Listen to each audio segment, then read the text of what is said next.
Caribbean Newsline is brought to you by the Barbados Tourism Marketing, Inc.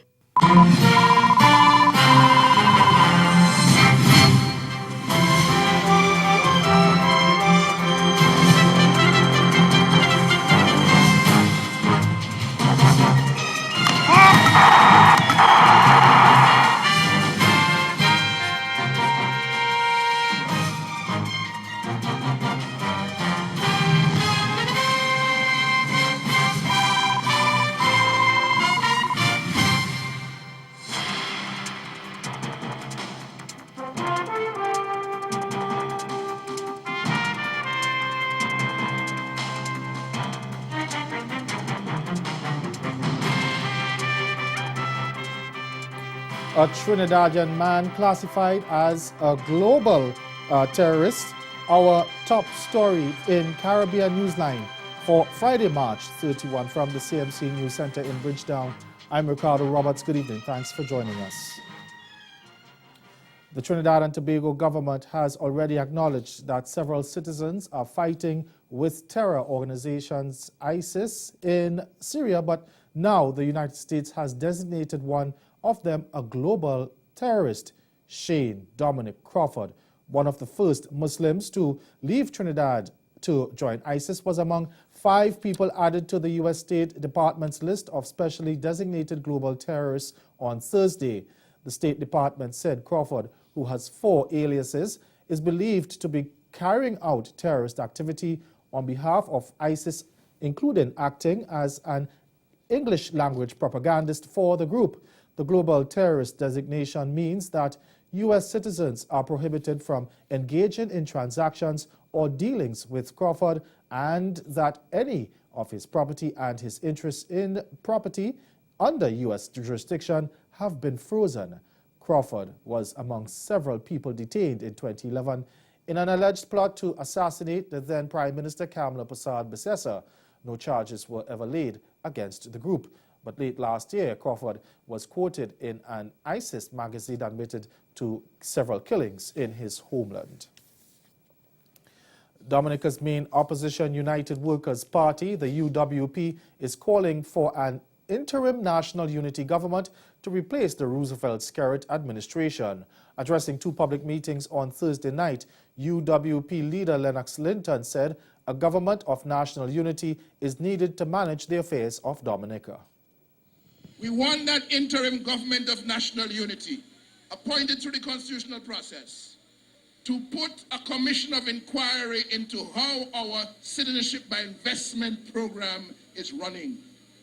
We want that interim government of national unity to criminalize the sale of Dominica's diplomatic passports and the use of diplomatic passports for facilitating criminal activity around the world. We want that interim government of national unity to ensure that all arrangements are concluded for electoral reform in this country. Linton has made the call as his party continued to press for Prime Minister Skerrit and his cabinet to step down. The UWP has accused Skerrit of using the country's citizenship by investment program, the CIP, to provide diplomatic immunity for unscrupulous persons. But the government has embarked on a series of town hall meetings to highlight the positive contribution the CIP is making to the development of Dominica. And speaking at one of those meetings on Thursday night, the Prime Minister announced the CIP would fund a pilot health insurance scheme that will be launched in a few days. $5 million from the CIP will be used to underwrite the expenses of the scheme. But I say to them, Skerrit must go on to build a new hospital for Dominica. Skerrit must go on to build homes for the people of Dominica. Skerrit must go on to continue creating opportunities for the youth of our country. Skerrit must go on to build a 5-star hotel for Dominica. Skerrit must go on to build the geothermal plant to bring cheaper light bills for our people in Dominica. And Skerrit must go on to continue raising the monies required to bring a better way of life for the people of Dominica. Skerritt said one person has already benefited from the scheme, even though it has not officially been launched. He said the individual was recently flown to Martinique for medical treatment. Meantime, the Prime Minister also ridiculed the UWP for its refrain, "Skerritt must go." That on April the 3rd, we shall launch officially the pilot health insurance scheme to benefit the people of Dominica. And what we shall do with this pilot insurance scheme is to study how it's working. Look at the challenges, look at the benefits of it, and to see how we can learn from these experiences to launch the National Health Insurance Scheme. And under this National Pilot Health Insurance Scheme, that scheme will provide the financing for those who require medical services locally. But it will also cover those who will require medical services outside of Dominica. And that scheme will cover as high as 80% of the total cost of your overseas bill. Of course, we do apologize for the mix-up of those audio clips. In other news now, the World Bank says Caribbean countries can benefit from more regional integration. That case was made in a new study entitled "Open and Nimble, Finding Stable Growth in Small Economies," which was released by the bank on Thursday. Lead author of the report and World Bank Deputy Chief Economist Daniel Lederman said although small Caribbean economies are exposed to costly natural disasters, they are quite nimble. What makes them unique is that they tend to be more volatile and they tend to be exposed to costly natural disasters, and they weather those conditions with relatively large governments. Yet, they are open and they're nimble, with an incredible capacity to reinvent ourselves from time to time in relatively short periods of time. And these unique characteristics help compensate for the volatility, the natural disasters, and the management of relatively large governments. Lederman said regional countries need to save independently and collectively to assist each other with recovery efforts after natural disasters. That small economies tend to be highly specialized in what they produce and what they export. And this specialization, measured on the horizontal axis, is associated with higher terms of trade volatility. The prices of our exports relative to the prices of our imports vary a lot when all of your eggs are in one basket.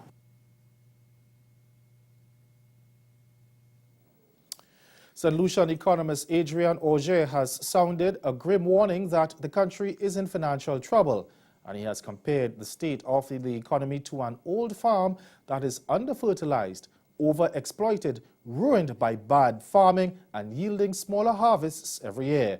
Auger noted that growth rates have been declining for the past 3 decades, with only a bit of growth in the past year or so. We get more in this report from Winston Springer Jr. of HTS News Force. I want to cause you the kind of discomfort that prevents you from sleeping at night, that causes you to rise up, not only to demand that better be done to save us from development disaster, but to be part of a revolution in thought and in action, which causes this country to dramatically change its course. It was a wide-ranging speech that touched on all the factors of economic production, including land, labor, entrepreneurship, and capital. Independent Senator Dr. Adrian Auger, in a speech entitled "Time to Call a Spade," while the Caribbean is digging its own grave, warned that the financial sector is under siege. He faults the sluggish recovery and the parlous economic outlook post-Great Recession on the lack of reforms, systemic structural fiscal imbalances, and deep-seated cultural problems. Notwithstanding headwinds in the financial sector, Auger highlighted the negative consequences of the shrinking purchasing power of the unemployed and the underemployed that has further benighted already economic depressed communities. Many banks in the region have lent out money that was not theirs to people who cannot now pay. They cannot pay, not because they don't want to pay or they're moody or they're bad mind, it's just that jobs and incomes have dwindled or disappeared. Auger also laid bare his aversion to a perceived skewed foreign investment incentive regime that crowds out potential indigenous investors. So we're incentivizing foreign companies, and I have a problem with this, and I really don't care who likes it or doesn't like it. We're incentivizing foreign companies to come into St. Lucia, waive their taxes, make them more profitable so that they can put us out of business. That's what we are doing. And we need to be very, very clear about that, because that makes no sense for people who are trying to grow businesses, earn profits, invest in the credit union, buy a house, build something, you know. We have to think about it. We have to change some of the logic of the development process. While offering recommendations like less bureaucratic red tape, more growth, productivity, investment, innovation, diversification, and public sector reform, invoking Sir Dwight Venner, he more or less argues that the real deficit is in leadership. Coming up in Caribbean Newsline, Guyana's president accused of overstepping his boundaries. We'll tell you why after the break. Round Hay Pharmacy now has 2 locations to fill your prescriptions promptly and efficiently. Our branch at One Accord Plaza is open daily, including Sundays and bank holidays. Also, check out our new drive-through location at Warren's Healthcare Complex in Michael, the first and only drive-through pharmacy in Barbados. For more information, call Round Hay One Accord Plaza at 421-7863 and our new drive-through branch at Warren's in Michael at 424-5574.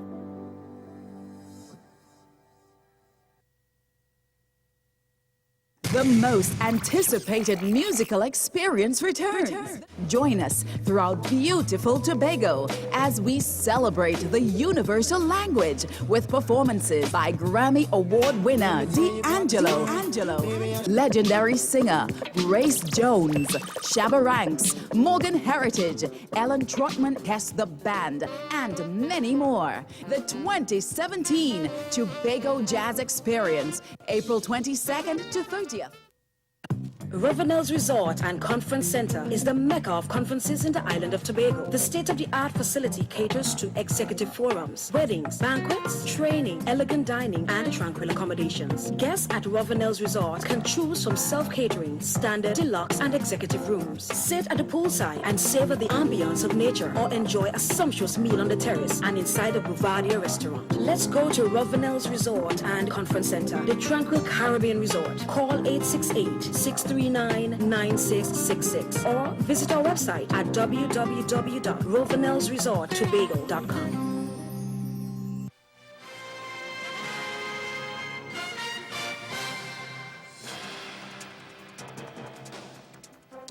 In Guyana, the opposition People's Progressive Party Civic, PPPC, is accusing President David Granger of overstepping his boundaries by creating new criteria for the appointment of a chairperson for the Guyana Elections Commission, GECOM.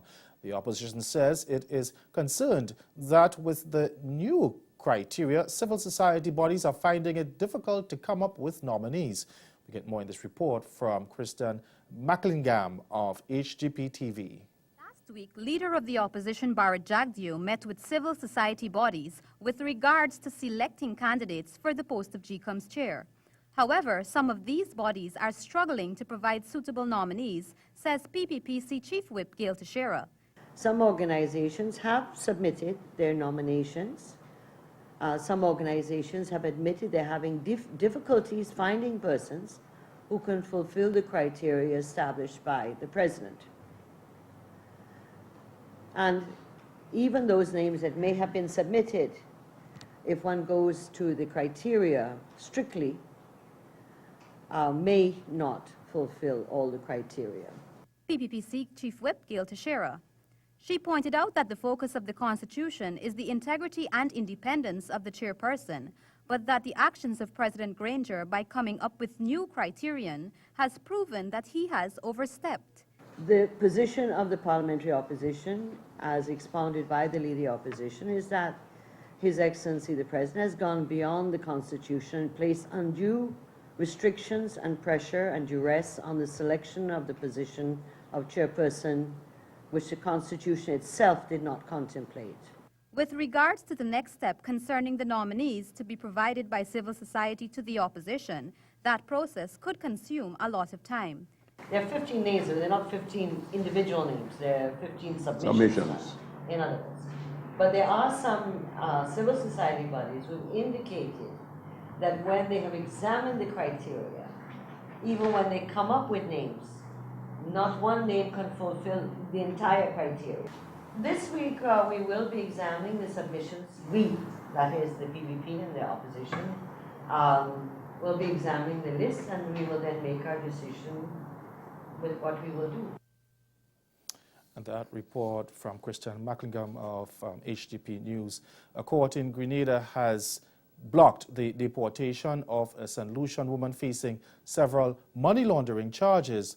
Kishel Conchon was arrested earlier this month following a police operation in which fake ATM cards and MoneyGram and Western Union transfer receipts were found in her possession. She was charged with 3 counts of money laundering, 2 counts of attempt to commit fraud, and 1 count of conspiracy to commit money laundering. Her attorney, Derek Sylvester, says the ruling to stop her deportation is in keeping with the law. Get more in this report from Eugenia Peters of GBN News. Deportation charges against 22-year-old Kishel Conchon, a St. Lucian national, have been dismissed. Conchon was arrested during a police operation on Monday, March 13th, following which she was charged with 3 counts of money laundering, 2 counts of attempt to commit a crime, to wit fraud by false pretense, and 1 count of conspiracy to commit money laundering. The Grandance resident was arrested after a quantity of fake ATM cards, MoneyGram and Western Union transfer receipts, along with other items were found in her possession. According to her attorney, Derek Sylvester, the St. Lucian pleaded guilty to 3 charges: fraud by false pretense, conspiracy to commit an offense, and attempt to commit an offense. Each charge carried a fine, the total of which amounted to $10,000, an amount Conchon has already repaid. As it relates to the application for deportation, her attorney says it failed as it did not meet the requirements of Section 4(1) of the Immigration Act. If you're deemed a prohibited alien, then you're liable to be deported by the magistrate. And the section is specific, it says may. So when a deportation order is filed in the court, then the magistrate ought to have a hearing to determine whether or not that person is indeed a prohibited alien pursuant to Section 4(1) of the Act. And in this case, the section that the prosecution relied on was Section 4(1) subsection D, wherein you had to serve a sentence of imprisonment, and her sentence was a fine. So she wasn't visited with a custodial sentence, hence the reason why that requirement of the law was not satisfied. Meanwhile, police investigation continues into the operation. GBN News understands that several persons are assisting police with their investigation into the scam. And ahead of Newsline Sport, the West Indies head coach says his side's second straight T20 loss to Pakistan is no reason to panic. Stay with us. Sport is next. Picture this. Get away to one of the world's most beautiful islands to experience the Digicel Barbados Reggae Festival 2017. 4 of the biggest reggae events. April 23rd to April 30th. Featuring the biggest names in reggae. Popcorn, Spragga Benz, Sanchez, Marcia Griffiths, Capleton, Conscience, Ventures, Flower Gun, Glen Washington, Cocoa Tea, and many more. Purchase your event tickets from ticketpal.com. For more details, follow Barbados Reggae Festival on Facebook or Instagram. Barbados, always on.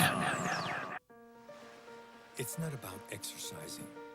It's having the strength to do what you're passionate about. It's not about the road traveled. It's about the one to be traveled. An important thing in life is finding the perfect balance between body and soul.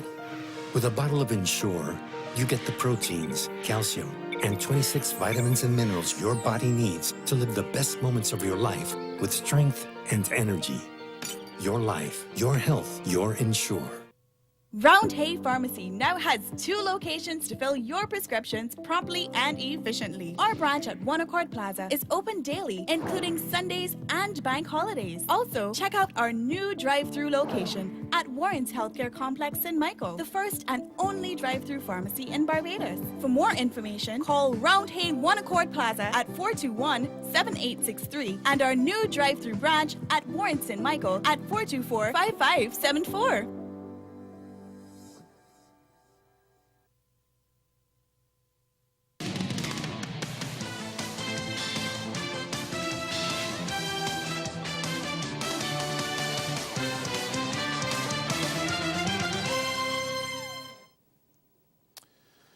West Indies head coach Stuart Law says there's no need to push the panic button despite the regional side crashing to a second straight defeat to Pakistan in the 4-match T20 series at the Queen's Park Oval. Chasing a modest 132, West Indies declined from a strong position of 60 for 1 to end 3 runs short of 129 for 8 of their 20 overs. Now echoing the sentiments of Captain Carlos Brathwaite, who said on Thursday that he has seen an improved team, Law said he also saw massive strides in some areas and believes the Caribbean men can force their way back into the series. We're slowly improving. I think we played a better game of cricket today. The way we bowled and fielded was a massive improvement. And some of our batting, Marlon Samuels was outstanding. Chadwick Walton at the top was pretty good as well. We just needed a bit of a hand down towards the back end of the innings to stick with Marlon and then to finish the job off. But Carlos, Sunil Narine and Jason Holder nearly pulled off a victory. Now, the defeat left the reigning T20 champions with a 5-game losing skid dating back to last September in the United Arab Emirates when they suffered a 3-0 whitewash at the hands of Pakistan. But Law, who took over earlier this month for the one-day series against England, which the Windies also lost 3-0, said while there was no immediate plan to make changes to the squad, change would come if it became necessary. Pretty new at this stage, so we just want to take the emotion out of it tonight. Get up with a clear head tomorrow morning and start thinking about it. But we have talked about it over the last couple of days regarding changes if necessary. You have to be ahead of the game at times. You never know, a player could get injured. But look, that's nothing we're going to discuss tonight. But tomorrow we'll sit down and have a real good think. Meanwhile, Law has hinted at West Indies batsmen taking the attack to leg spinner Shadab Khan in Saturday's pivotal third T20. The 18-year-old has been a thorn in the Windies side in the series with man-of-the-match 4-wicket hauls in each of the 2 games to give Pakistan a 2-0 lead in the 4-match series. But Law said Shadab was gifted some of his wickets and needed to be put under some pressure by the Windies batsmen. We've got plans to everyone, so he's not the only one we're talking about. We're talking about everyone else. So we just need to come up with better execution when we're out in the middle. And that's what it boils down to. He's bowled very well. But I think we've gifted him a few wickets as well. So we just need to be a little bit more ruthless against him, and see what transpires after that. Staying with cricket now, promising young Bermudan all-rounder Delray Rollins has signed a 1-year extension with English county side Sussex. He signed his first professional contract with the club last October and has now inked a deal that will see him remain with the club until the end of the 2018 season. The 19-year-old left-handed batsman and slow left-arm bowler has progressed through the club's academy system. He has played for Success's second 11 over the past 2 seasons while completing his education at St. Bede's School. Rollins enhanced his burgeoning reputation on the England Under-19 tour of India in January and February, averaging 78.42 with the bat en route to 2 centuries and 2 half-centuries while claiming 9 wickets. Switching sports now, Trinidad and Tobago women's soca warriors went under to Venezuela 3-1 this week. The women are making preparations for their chance to qualify for the FIFA Women's World Cup to be held in France 2 years from now. Sergio Dufour of TV6 Sport took in the action at the Arthur Bolden Stadium and filed this report. More work in the midfield created an opportunity that Venezuela was all too eager to pounce on. It led to a beautiful pass that Paola Ochoa managed to easily convert 1-0 to Venezuela against the TNT. On several occasions, Trinidad and Tobago looked out of sorts on how to combat their opponents, as they didn't seem to apply the necessary pressure in the midfield, which subsequently exposed the defense. 2-0 courtesy Mendoza Diaz in the 29th minute, and the home team needed to respond.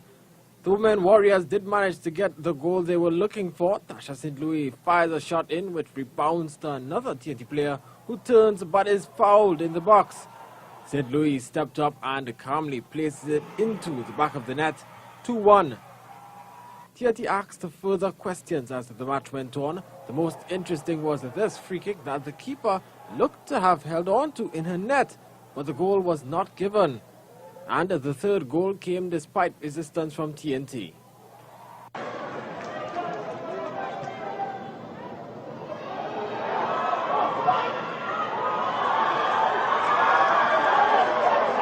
Mendoza Diaz makes it 3-1 in favor of Venezuela against Trinidad and Tobago at the Atto Boldon Stadium.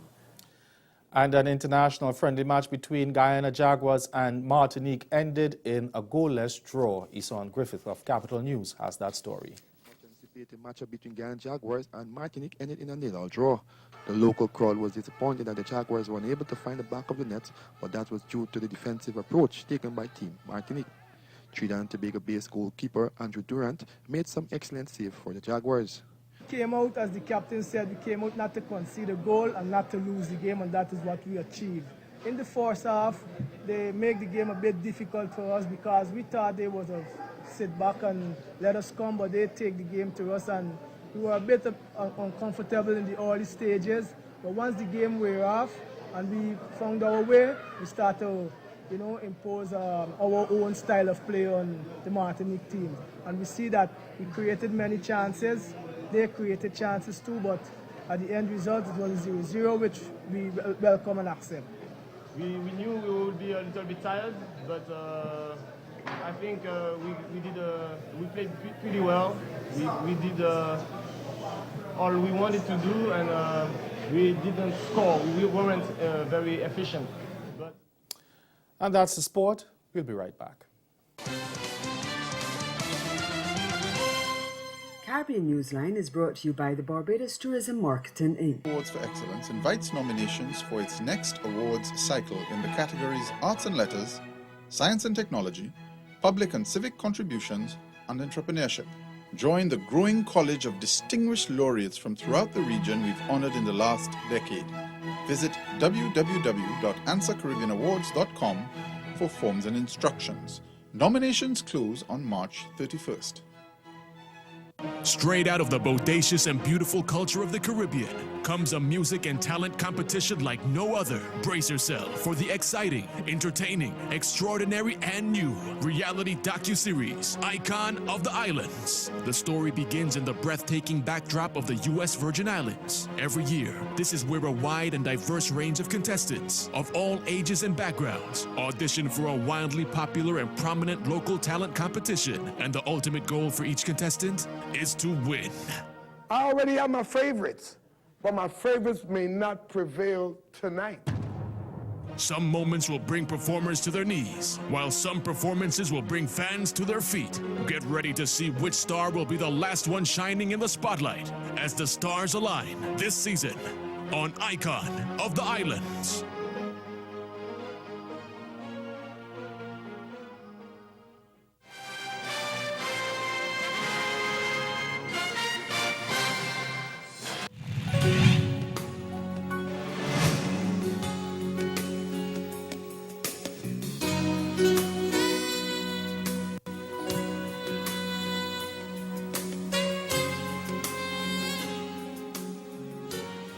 Again, the major developments of this day. Trinidadian Shane Dominic Crawford named a global terrorist by the U.S. government. And in sport, West Indies head coach Stuart Law says the regional side's second straight T20 loss to Pakistan is no reason to panic. That's Caribbean Newsline. For news and sports round the clock, log on to CarnaNews.com. We'll be back here again on Monday. But from all of us at Simpson News, thank you for watching. Have yourselves a good night.